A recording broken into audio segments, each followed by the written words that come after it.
Yeah. Thank you. Okay, good morning, everyone, and welcome to our Service Delivery Committee meeting for the 21st of November.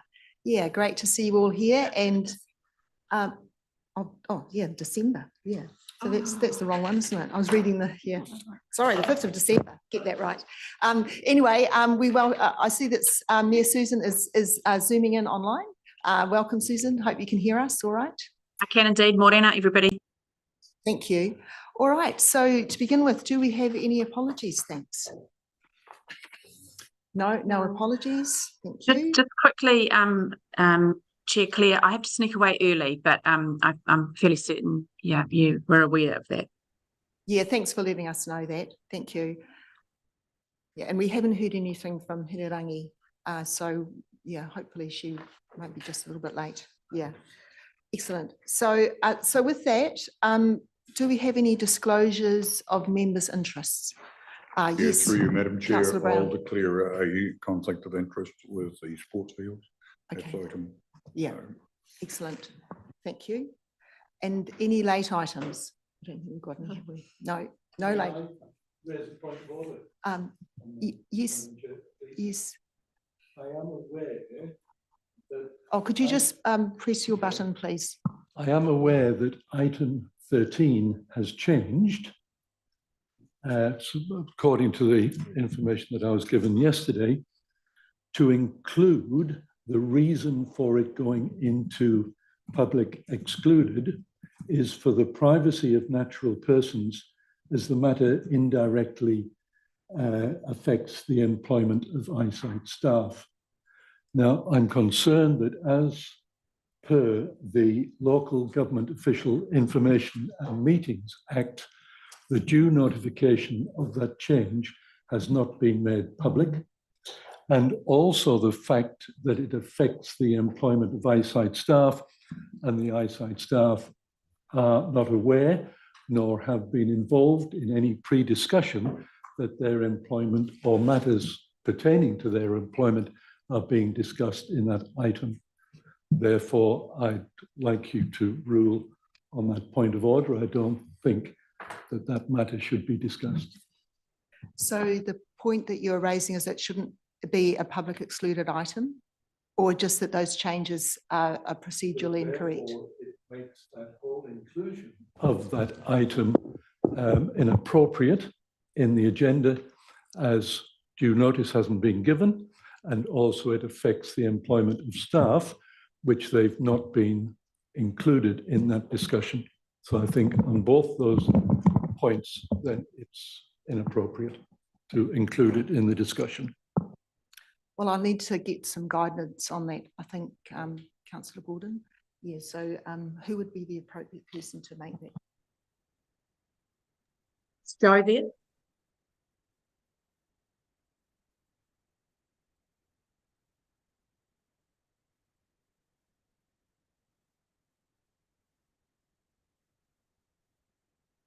Yeah, thanks. We'll get some advice on it. There is a proposed amendment to that resolution as well, and we'll check that it's procedurally correct. So with your indulgence, we'll just need a bit of time. Yeah. So shall we deal with that right now, or can we delay it until later in the meeting? Joe's putting down now, but I would assume the appropriate place would be to go. Okay, so if you can just hold for 2 seconds. Okay, all right. So the proposal is that we will address your concerns at the time of the meeting when we'd be going into public excluded. Okay, yeah, thank you. All right, so with that, I'd now like to get the confirmation of the order of the meeting, please. Thank you, Andrew. And a seconder, thank you, Lou. All in favour, please say aye. Aye. Against, carried. Thank you. And now we have the confirmation of the open minutes. So these start on page 9. They've been already circulated. So could I please have a mover and a seconder that they are true and correct? Thank you, Mike, and thank you, Dale. All in favour, please say aye. Aye. Against, carried. Thank you. So the next item is the water services report. So if I could get Martin, thank you. Martin, nice to see you.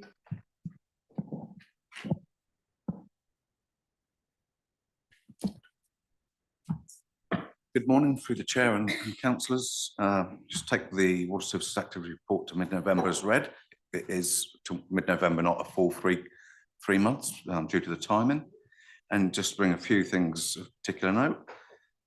We've currently advertised, or I think we've finished advertising now for some new roles within the water services team, including 2 new apprenticeships, a water and wastewater operator. I think this is a first for council in recruiting apprentices into the water industry. So it's a really positive thing for us to do, I think.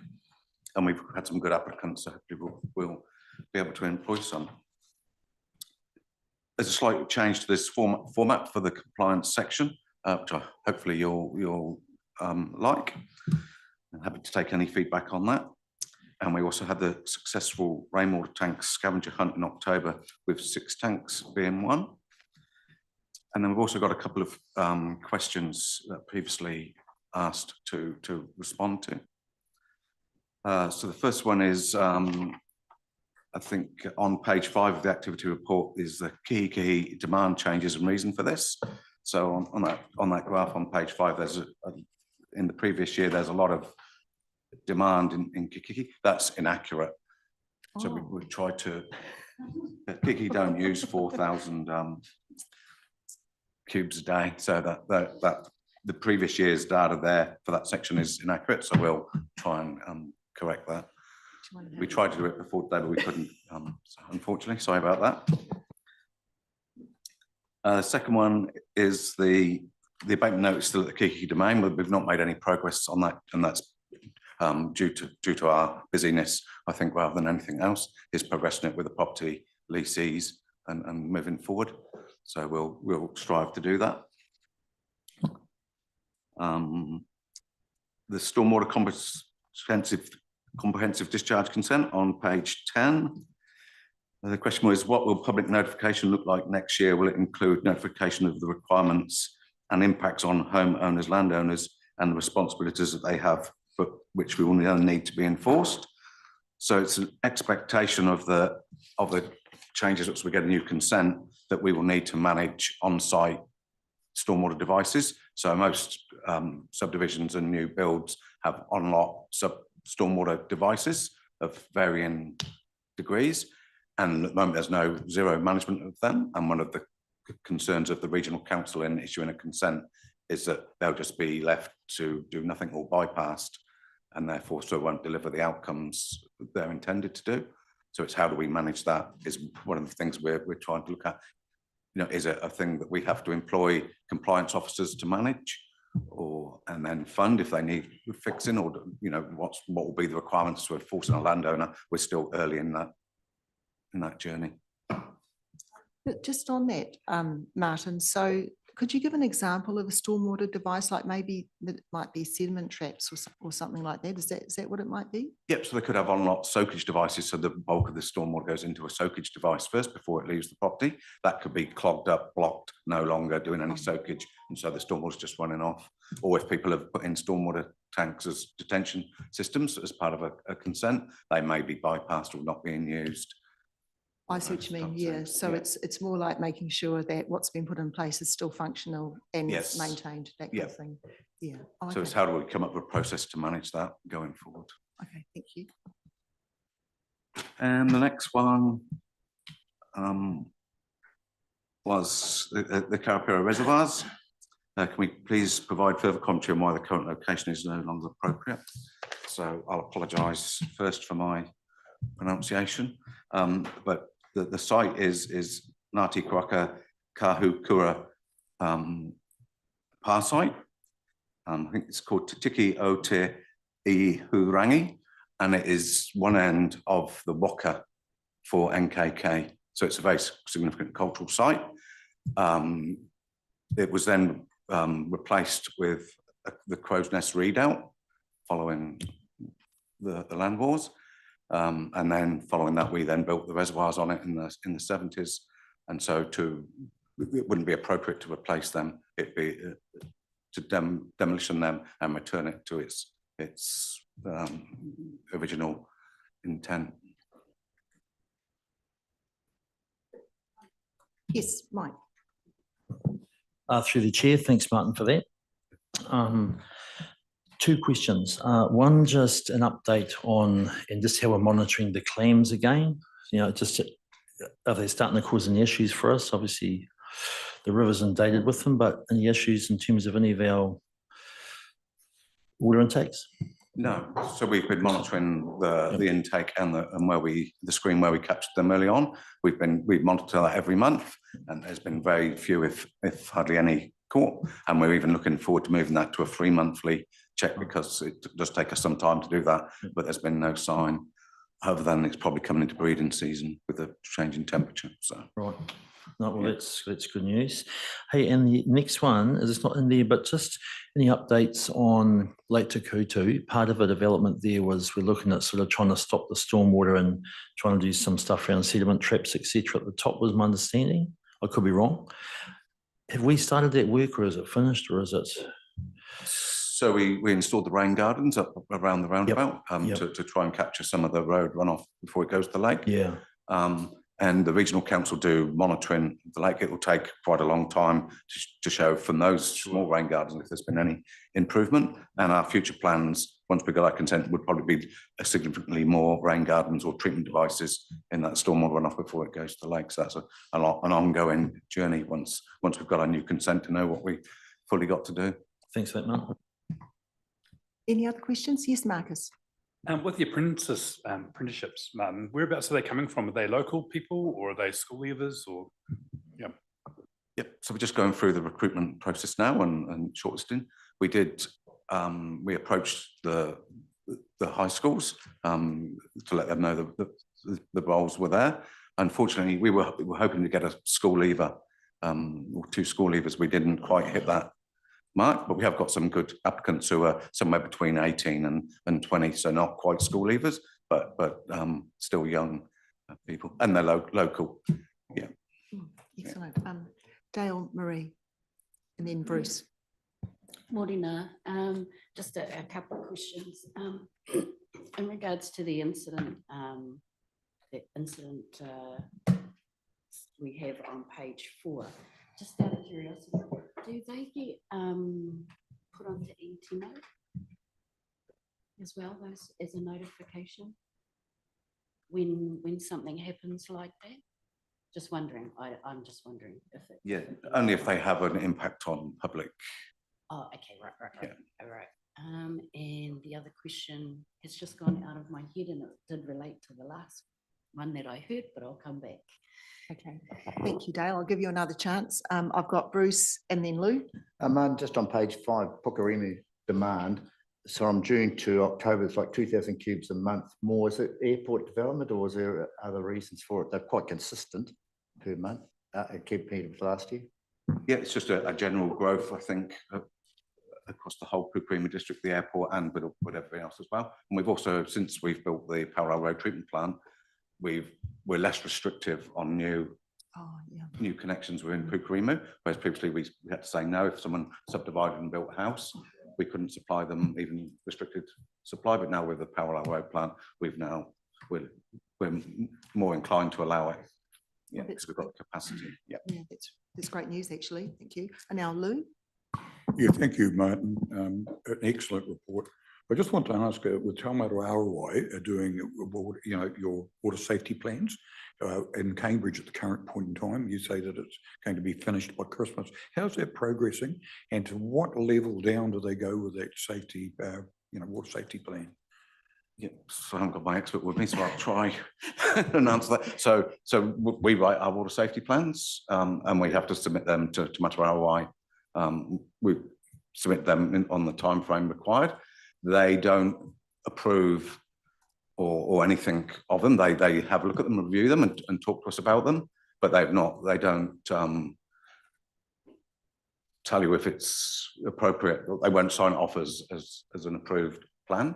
They may highlight deficiencies in it, but they don't approve them. So if it's our plan, so it's up for us to make sure it's the best it can be. It's more just a compliance. This is water safety is virtually just that you have to have a plan, that is approved or? Yeah, so the water safety plan looks after the whole catchment. So are you making sure what could possibly go into the catchment before you start to treat it? Yeah. How are you managing those Yeah. risks right through to delivery of water? Thank you very much. Now, Dale, are you ready for another question or? Great. It was just a typo on Maunga Tautari. Yeah, that just needs correcting. That's all it was. Thank you. Okay. Thank you. Thank you, Dale. So no other questions? Excellent. Well, thank you, Martin. Looks like your teams are doing amazing work. Keep it up. Yeah, Cool, excellent. Thank you. So I've got a resolution there that the Service Delivery Committee receives the report of Martin Mould. Right, Marcus is going to move and a seconder, please. Mike seconding. All in favour, please say aye. Aye. Against, carried. Thank you. Excellent. Thank you. And now we have the proposed light motor vehicle prohibition report on the consultation and decision. Welcome, Rachel. Nice to see you here. And Brian, you're in support, I guess. Yeah. Okay, it's great to see this item come to the committee. It's been quite a journey. And yeah, just hand over to you. Yeah, keen to hear what you've got to say. Thank you. Morena Committee, Worship Mayor, Madam Chairperson and councillors.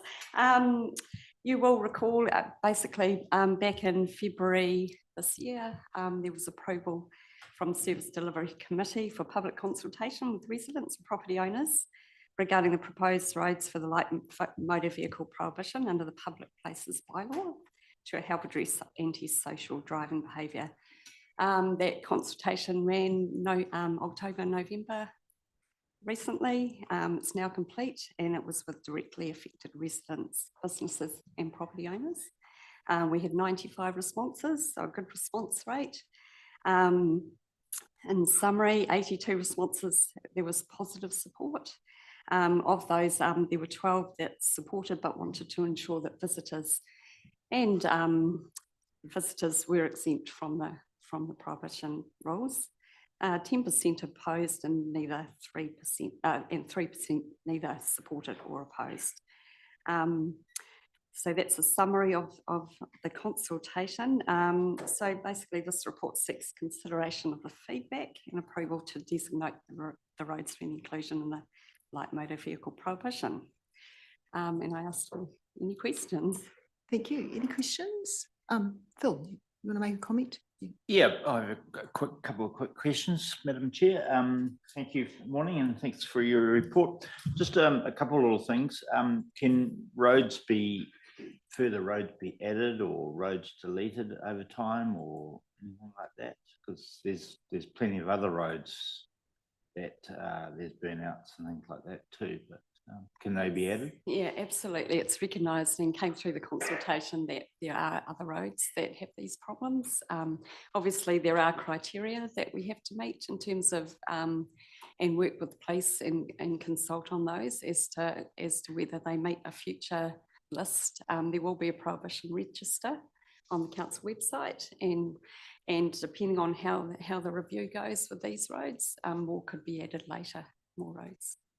And you mentioned that visitors are exempt. How do you determine a visitor if they're visiting from another town and do a burnout sort of thing, or potentially,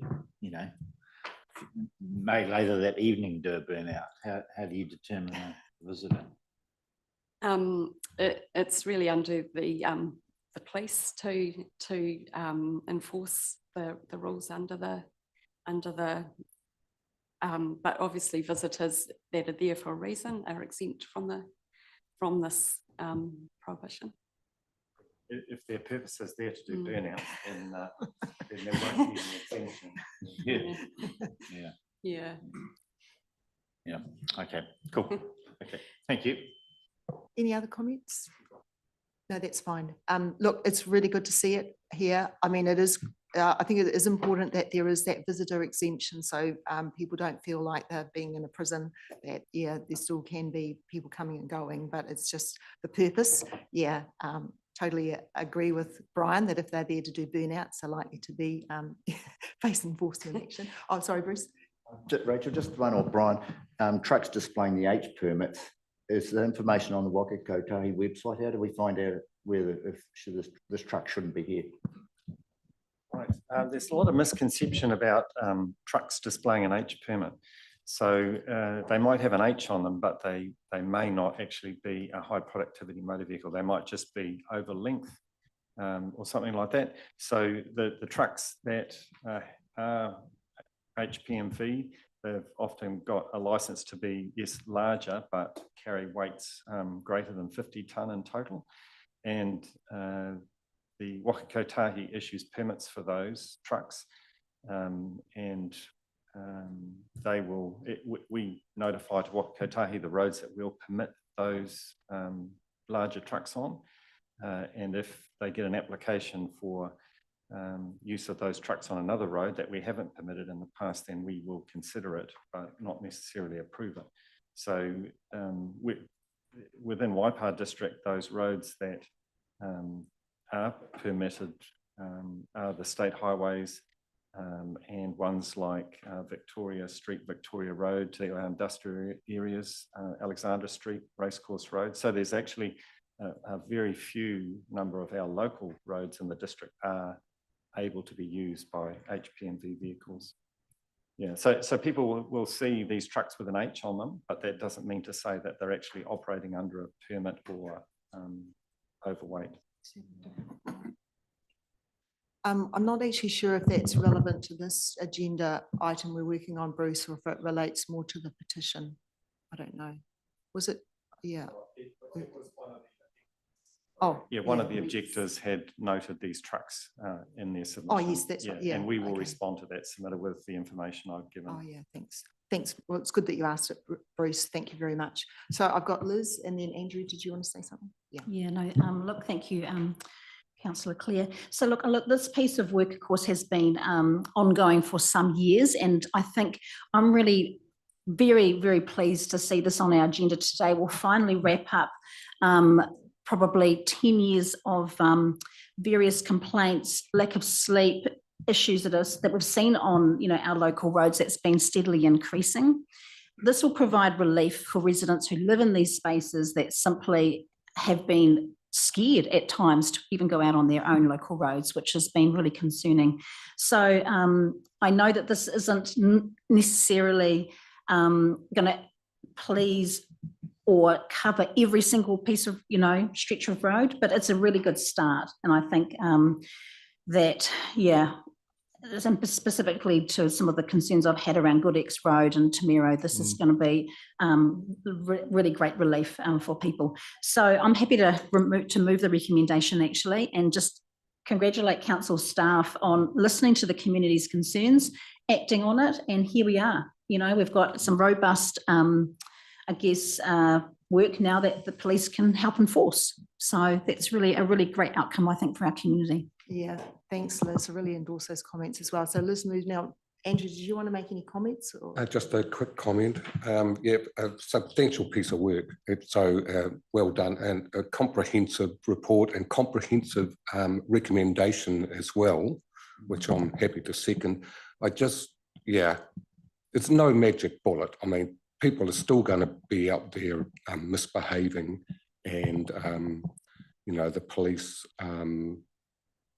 struggle to get to all of the call outs that they'll probably receive, but it definitely is going to be, provide them with the tools they need to be more effective. So, yep, very happy to second.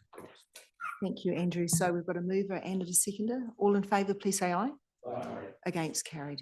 Yeah. So look, yeah, congratulations. Yeah, we've now got the tools, and it does require the residents themselves to actually be really proactive if they see some activity that they're not happy with, to let the police know, because that's the crucial step, isn't it? Because they're the ones that can do the enforcement. But really hoping that this will make a difference to our communities. Yeah. Thank you. Thank you. Right, so now the next item, tab 8, is water supply areas. Oh, is that Martin back? Oh no, Robin. Welcome, Robin. And your colleague, I'm not sure your name, but yeah, great to see you here. And hand over to you, thank you. So I take my report as read, and are there any questions? Okay, thank you, Charmian. Now, any questions? It looks pretty straightforward, actually, doesn't it? So no questions. Do we have a mover and a seconder then, please? Thank you, Bruce, and a seconder, Marcus. Thank you. All in favour, please say aye. Aye. Against, carried. Wow, look at that. Great report. Yeah, thank you. Wonderful. Okay, so tab 9 is the response to petition from residents, stop heavy vehicles driving on the main streets of Te Awamutu. Brian's back. Okay. Thank you, Brian. It's really great to see this on the agenda. Yeah, so over to you. I hope you give a bit of background as to why it's here as well. Thank you. Thank you, Madam Chair.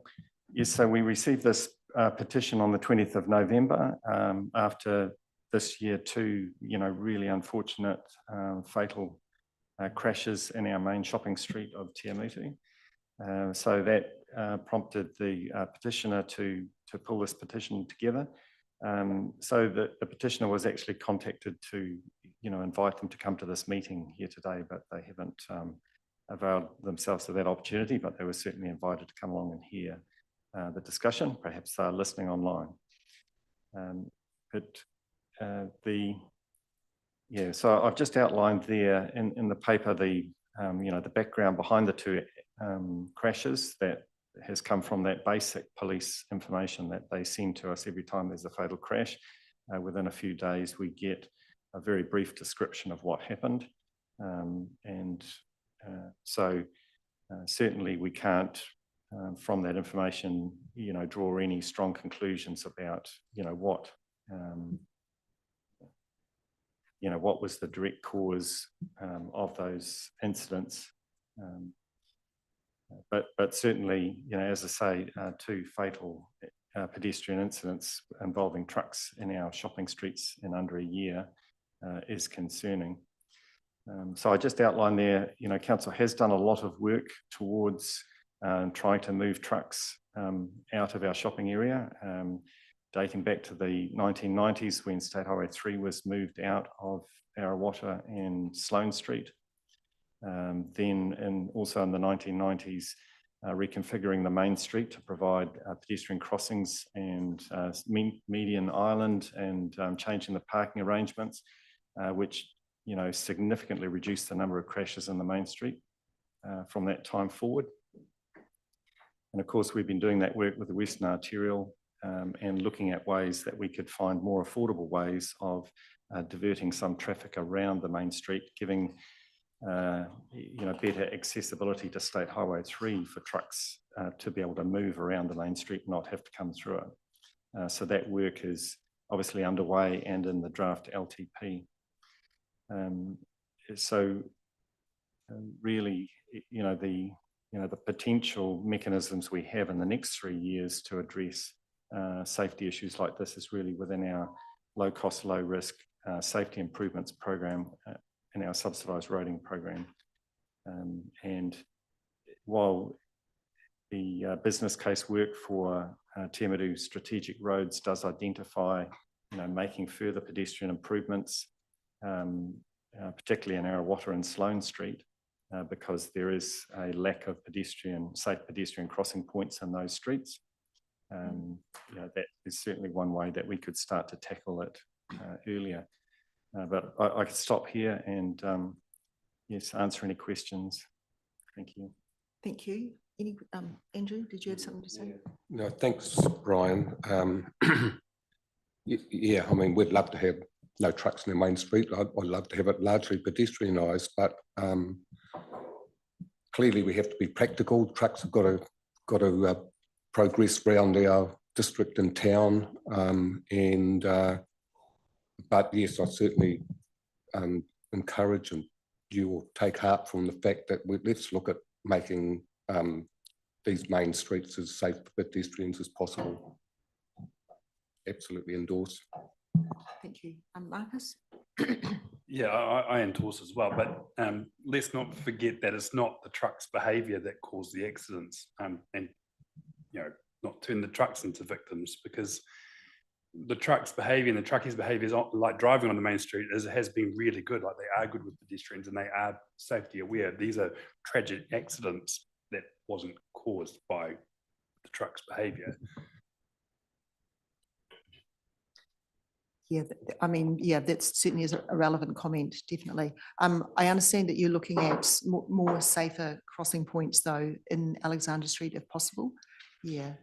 Yeah. Could you just give a bit of an outline on that work?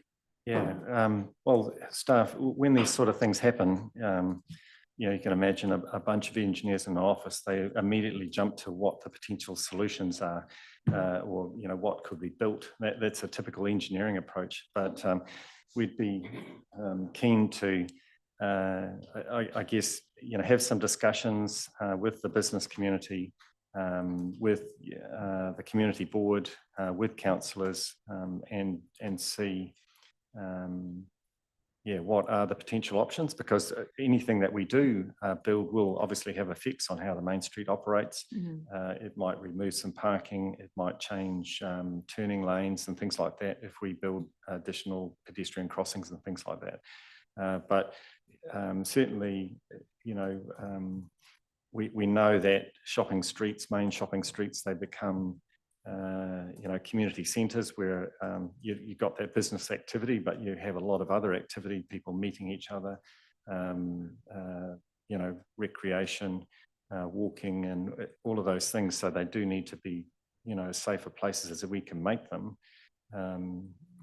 But understanding at the moment, particularly, we have, you know, also Decatur with quite high volumes of traffic through there. So it's a matter of, you know, taking those different factors and coming up with good solutions that our community will also see value in. Thank you. Lou Brown.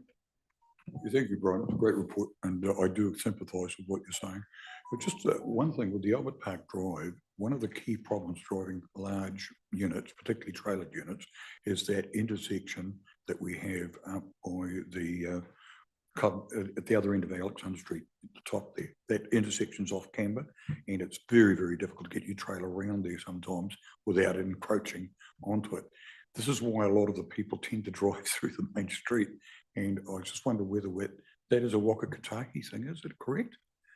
Yeah, quite correct. So we have been communicating with Waka Kotahi recently about that. So that's the Vale Street, Albert Street, Sloane Street roundabout, which is quite small, and obviously trucks have got bigger and bigger, and they particularly anything that's over dimension, over length, they have trouble getting around there, and so we see that they're starting to drive up on the curb and break the footpath, and they also cross across the island to a degree, and so we're talking with Waka Kotahi about potential improvements to the intersection to address those issues. Yeah. Thank you. So it looks like this petition has generated some good thinking and a plan for more discussion, as you mentioned, the community board, maybe other stakeholders that, yeah, might have some input. I mean, you have outlined, yeah, proposed programs of work, but obviously there's a time frame there as well. But yeah, you certainly not just putting it in the bottom drawer or anything. And yeah, we hopefully will see some improvements over time. Thank you. So I can't remember if I've got a mover and a second yet. I don't think I have. So could I have a mover and a seconder, please? Marcus is going to move and Liz is going to second. Thank you. All in favour, please say aye. Aye. Against, carried. Thank you.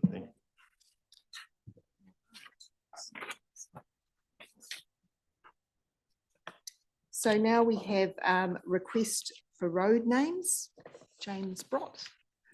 Thank you. Mike's still here with us. Welcome, gentlemen. Make yourselves comfortable, press that button, and then it's over to you. Thank you. Morning, Madam Chair, councillors. I take the report as being read. Yeah, we've got 3 names coming through. The appropriate mana whenua have been consulted with. Do you have any questions? Thank you. Any questions, councillors? No, it looks like it's pretty straightforward. Okay, great. Any movers or any seconders? Dale Marie's going to move and a seconder, Andrew's going to second. All in favour, please say aye. Aye. Against, carried. Thank you. Thank you. Thank you. Yep. And our next item is contract signed under delegated authority, and this is for Dawn to speak to. So Dawn, over to you. Thank you, Madam Chair. So a couple of contracts there awarded. The first one, the Thornton Road toilet build. My apologies, that was overlooked on previous reports, so has been included, and in fact that work I understand now has been fully completed. And the other one is part of our investigations into the condition of our wastewater pipes in terms of doing that, those cutouts and assessments of our wastewater lines. So welcome any questions. Yeah, any questions? Thank you, Roger. Just a point of clarification, Dawn, if I may. The Thornton Road toilet build is now being completed. Was it completed within the tender sum, or was any of the contingency used? Sorry, I don't have that information, Councillor. I'll have to come back to you on that one. Okay, so with that, do I have a mover and a seconder, please? Phil, yeah. Phil will move, and a seconder. Thank you, Bruce. All in favour, please say aye. Against, carried. Hope I'm not rushing you through. You happy with all that? Okay, cool. Now the next item is the sports field lease model review. So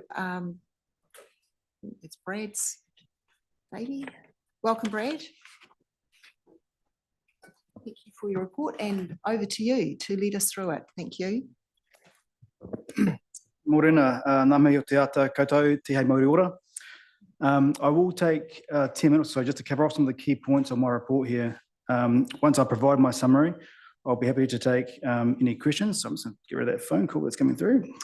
So the primary purpose of this project is to look at equity. Essentially, we need to maximise the full potential of our council investment for the ratepayers on publicly owned assets and give everyone a fair access to fields. This is not a sports club problem. I want to recognise the enormous work that they have done. The sport clubs are doing a huge amount of mahi and have invested large amounts over many years, and it's important to recognise that. However, it is also imperative that fields are available to all the public. We allow new sporting codes to get a fair go, create more playing hours for winter sporting codes, and allow clubs to focus on the delivery of their activities instead of worrying about maintenance and renovation. Transitioning delivery of sports fields to council management will allow best practice of field management around fertilising, appropriate chemical use, and ensure that the health and safety aspects of maintenance and supporting infrastructure, such as lights, are adhered to. The new sport field improvements to increase playing hours on our fields will be unmanageable by clubs. They need a lot more love than what the clubs will be able to provide and afford. We also won't see the benefit of those investments if we aren't having them utilised to their full potential. If we continue with the status quo model, council will need to purchase more greenfields to develop into sports parks to provide the equity and accessibility required, which will cost council significant sums of money and an efficient way to use our network. It is important to highlight that we're proposing to take time to work with our clubs and get this right. The most substantive proposed changes won't occur until after 2027, where once some of the feedback we received by the clubs has been worked through and funding sought through the 2027 to 37 LTP process. Some of this work includes identifying any potential fees and charges, clarifying what council's level of service for those sports fields maintenance and renewal programs will be, clarifying privately owned assets and such as sports lights again, and how these may be used or partnered, drafting user agreement templates for the use of sports fields, exploring booking system options, building greater connection with the clubs, which is something we heard really strongly through our engagement process that we did earlier this year. What we are proposing to commence with from next year is a new role of a sports liaison officer. This role will build relationship between clubs and council, something that's been lacking to date.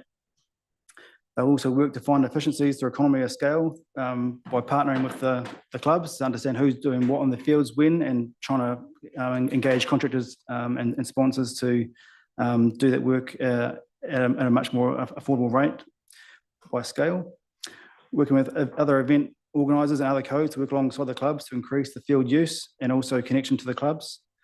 Help any progress and help progress any of the actions I previously mentioned regarding the future work we still need to do around this model. If we don't get this role, then we won't be able to progress these conversations. Took a bit quicker than 10 minutes, but I'm happy to take any questions on the report. Thank you. All right, I've got Mike and then Marcus. Andrew? Thank you through the chair. Kia ora, Brad. Thanks for that report. Hey, really in depth and some good rationale there. Hey, what I want to talk to is actually just really part B of the recommendations, which is note the intention for a new sports liaison officer, which you've sort of just alluded to, and you've talked quite a bit about that position.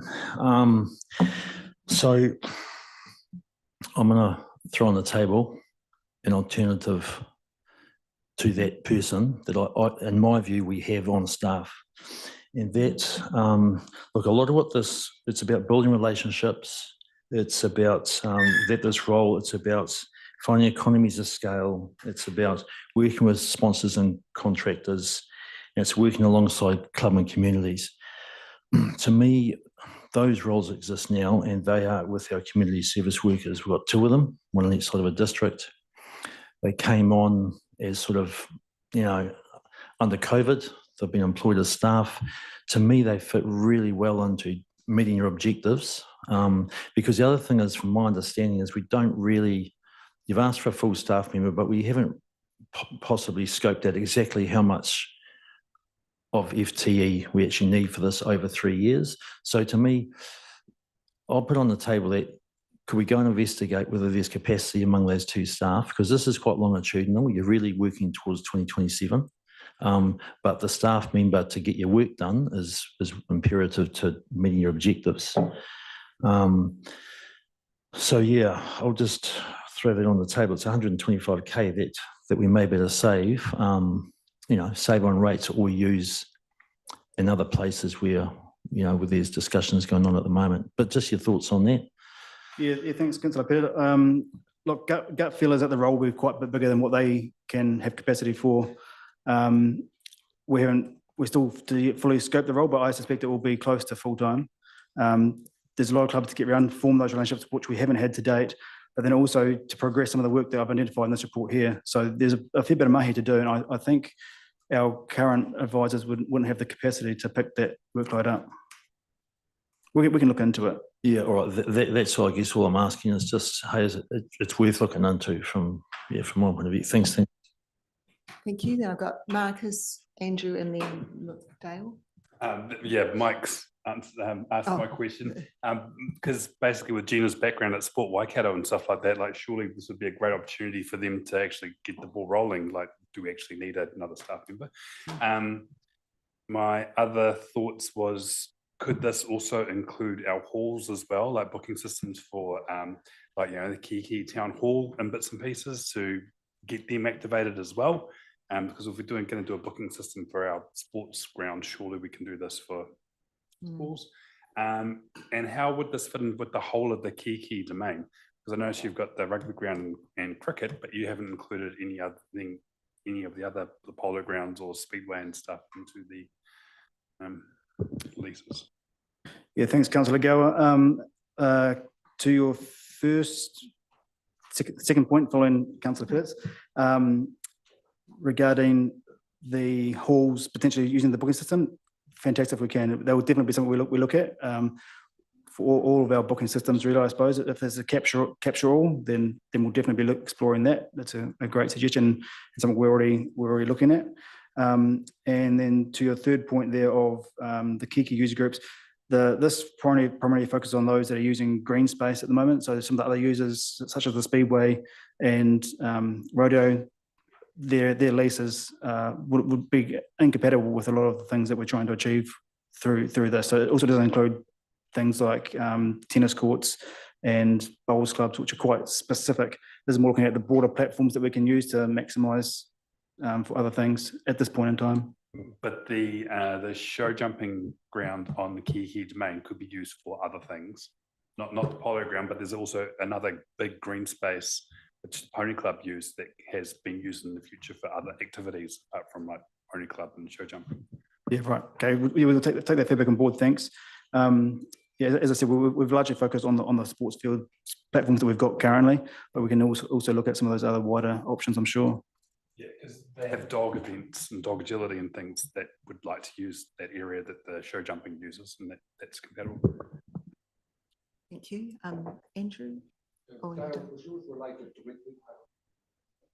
Cheers. Okay, so yeah, look, I'm quite a substantial, comprehensive report. So yeah, well done on that, I guess.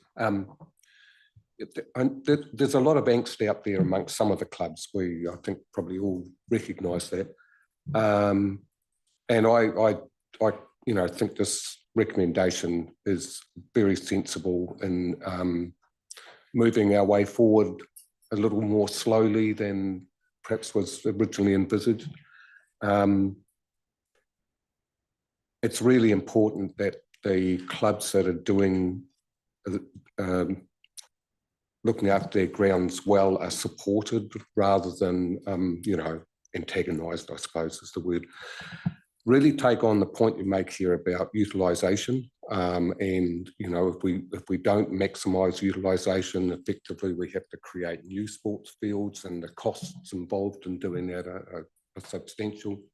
So putting money into making the existing ones better and more utilisable for longer periods of time, that I absolutely support. Yeah, I think that's probably all where I'm at on it. So yeah, all good. Thank you. Thank you. Dale and then Roger. Tēnā koe, tai pai tō riko tō reporter. I suppose for me, I just want to talk in regards to the point that Councillor Pettit brought up. I know that we're far away from finer detail stuff for that role. I think it's in part, it's a great idea because I think they have, when we think about our relationship stuff, and we've been talking about our relationships here at council, I think that's a great idea when that role, if it gets created, that they marry up, because yeah, to look after those relationships that those guys, that those two roles do in the community, I think it would be a complementary process that they would undertake together, because I think reinventing the wheel in that space for relationships can be hoha as well for our stakeholders when our community service workers already have them out there. So it would be cool to see that they marry up together if this does happen. But I mean, I'm supportive because I think this helps with our relationships with our clubs out there and trying to find the best model we can come up with together.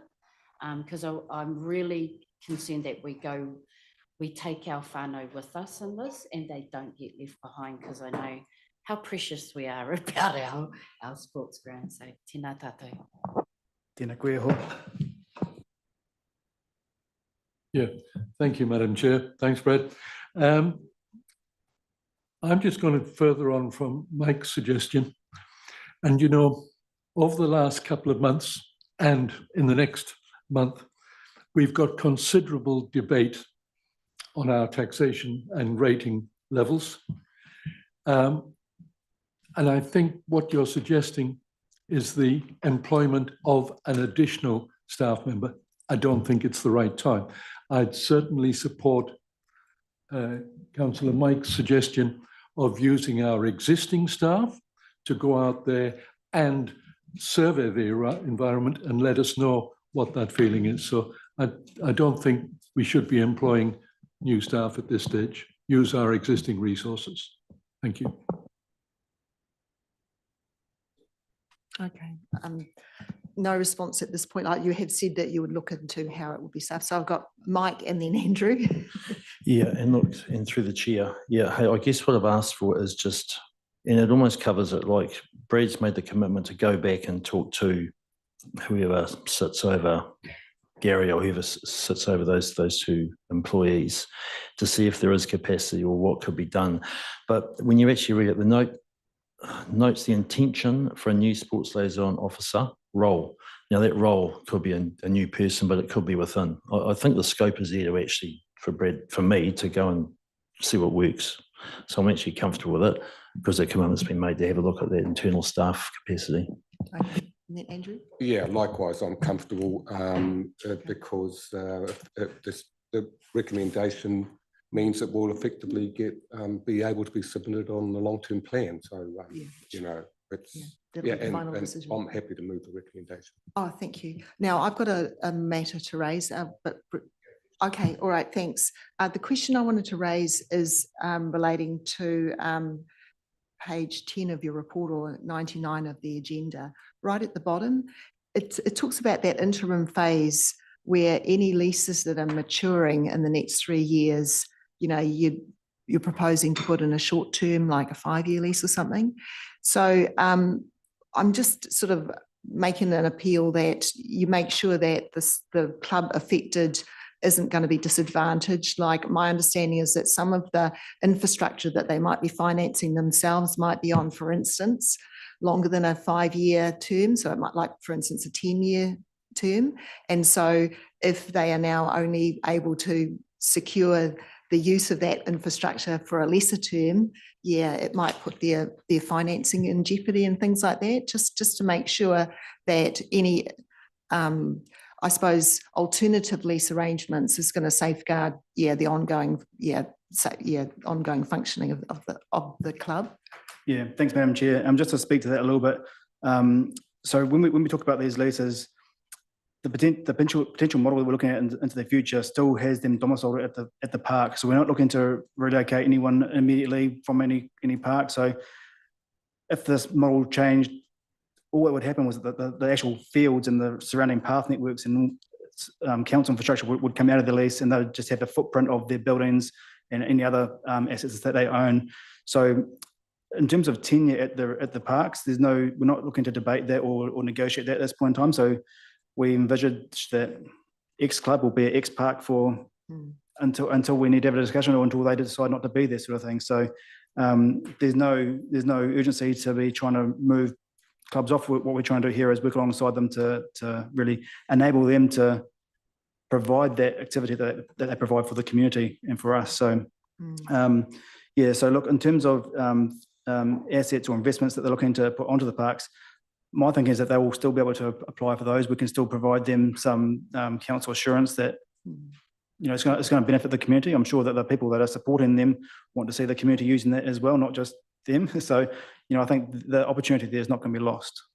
Thanks. And a really strong message that came through the report is commitment by staff to work with the clubs through this, to get those great outcomes that we're looking for. Yeah. In fact, I thought it was a really good report with that tone that you're demonstrating that you realise it's a complex issue, but the key is to be working closely with the clubs to work out how to address this successfully. Yeah.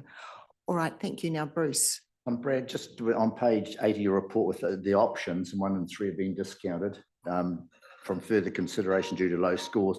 What concerns me, urban grounds, I'm all for the whole report, don't get me wrong, but urban sports fields in the future will get major. The rural people are just going to be left out there, and all the sports fields around the rural areas, they there's a lot of activity on them. Will there be any help in the future for them, you think, or envisioned? Sorry, to clarify, so the option that was in the exist report, option 3, which was the urban ones to come in-house and rural ones not, we're not recommended to progress with that. So it will be all clubs. Okay. Yeah. All right. So with that, no more questions. So Andrew, I think you said that you'd be happy to move it. Do we have a seconder? Thank you, Liz. All in favour, please say aye. Aye. Against, carried. Thank Okay, you. thank you. Excellent. Right, so now we are moving into the resolution to exclude the public, and Councillor Gordon signalled that he has an issue with that. I'm just going to read this out, which has been provided to me. It has been noted by staff that an additional reason for going into public excluded be added to the recommendation in respect of item 15, Waipa Eyesight Service Level Agreement Funding Update in relation to section 7(2)(a), protecting the privacy of natural persons. This is not new information, as it does not affect the content of the report. If committee members are not happy with the resolution to exclude the public, they can vote against.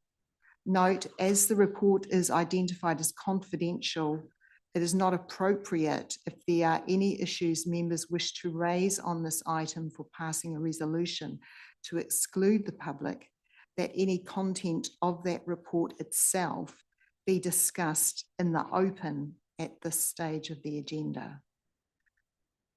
So we need to be careful with the item we have at hand, which is a resolution just to exclude the public. There are reasons given. You can vote for and against. Can I If have you a don't. point of clarification? Well, I'm just actually hoping that Joe Greed might come to the table and assist me through this so that we get the guidance that we need. Thank you, Joe. All right, so.